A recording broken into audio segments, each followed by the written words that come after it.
मैं जियांग झुनशियान हूँ। मैं ज्वेशान तिहुआ के 1000 साल पुराने परिवार की पहली महिला सदस्य हूँ।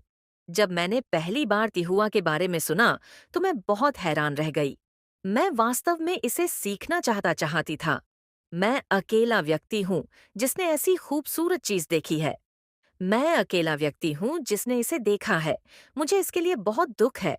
इसके अलावा उस समय शिक्षक यांग तिहुआ में एकमात्र बचे थे।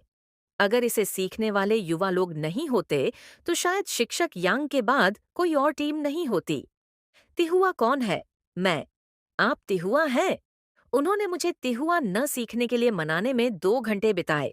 उन्होंने मुझे बताया कि उनके पास एक वरिष्ठ व्यक्ति था जो एक प्रभावशाली व्यक्ति द्वारा मारा गया था और सामने चला गया था। उसने मेरे सीनियर की कमर तोड़ दी।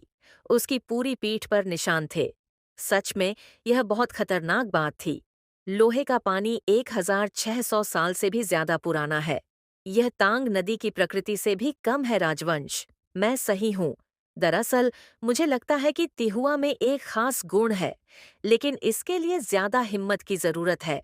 हाँ, अगर आपको लड़ना आता है, अगर आपको नहीं आता है, तो आपको लड़ना सीखना होगा। सबसे पहले मैंने पत्थर मारकर इसे सीखा। उसके बाद मैंने अपनी ताकत को प्रशिक्षित किया। फिर मैं रेत और पानी से टकराया। जब मैं रेत से टकरा रहा था, तो अक्सर मेरा कोण सही नहीं होता था। रेत मेरे चेहरे पर थी। फिर मैं लोहे के पानी के पास गया और उसे तोड़ दिया। वास्तव में तिहुआ अन्य तिहुआ के समान नहीं है। इसे पेड़ को मारना और लोहे के पानी को मारना कहा जाता है, लेकिन सिर्फ यही तिहुआ को मार रहा है, क्योंकि सिर्फ वही इसे खुद मार सकता है। उसकी तकनीकी कठिनाई अलग है। वह सभी तिहुआ प्रकारों में सबसे चतुर है। हम अभी तिहुआ मारने का अभ्यास कर रहे हैं। तिहुआ मारना क्या है? तिहुआ मारना हमारा राष्ट्रगान है। पहले के जमाने में सभी लोग सोचते थे कि कौवे बुरी चीजें हैं। एक पेड़ पर बहुत सारे कौवे थे। उन्हें लगा कि कुछ बुरा हो सकता है। तभी किसी ने पेड़ के नीचे लोहे की डंडी लेकर जोर से मारा। सारे कौवे भाग गए। फिर सबको लगा कि यह सौभाग्य की प्रार्थना करने का अनुष्ठान है। फिर मैं तुम्हें सिखाऊंगा। तिहुआ को मारने के 3 तरीके हैं। पहला है उसे जोर से मारना, दूसरा है जोर से मारना, तीसरा है जोर से मारना। इसीलिए पहले लोग मारते नहीं थे, तिहुआ में 10 साल तक रहे। फिर यह चीज फैशन से बाहर हो गई। इसीलिए श्री यांग ने इसे बहाल करने में 10 साल से ज्यादा का समय लगाया। इस फूलदान में 1 युआन, 2 यू, 3 ताई, 4 जियांग, 5 जिंग, 8 क्वां।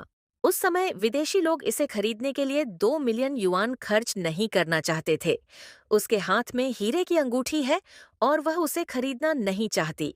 और तरह की कोई जानकारी या कोई खेल जो लुप्त होने के कगार पर है, या कोई वस्तु या कोई प्राणी जो लुप्त होने के कगार पर हैं, आप उसकी सूचना हमें दें।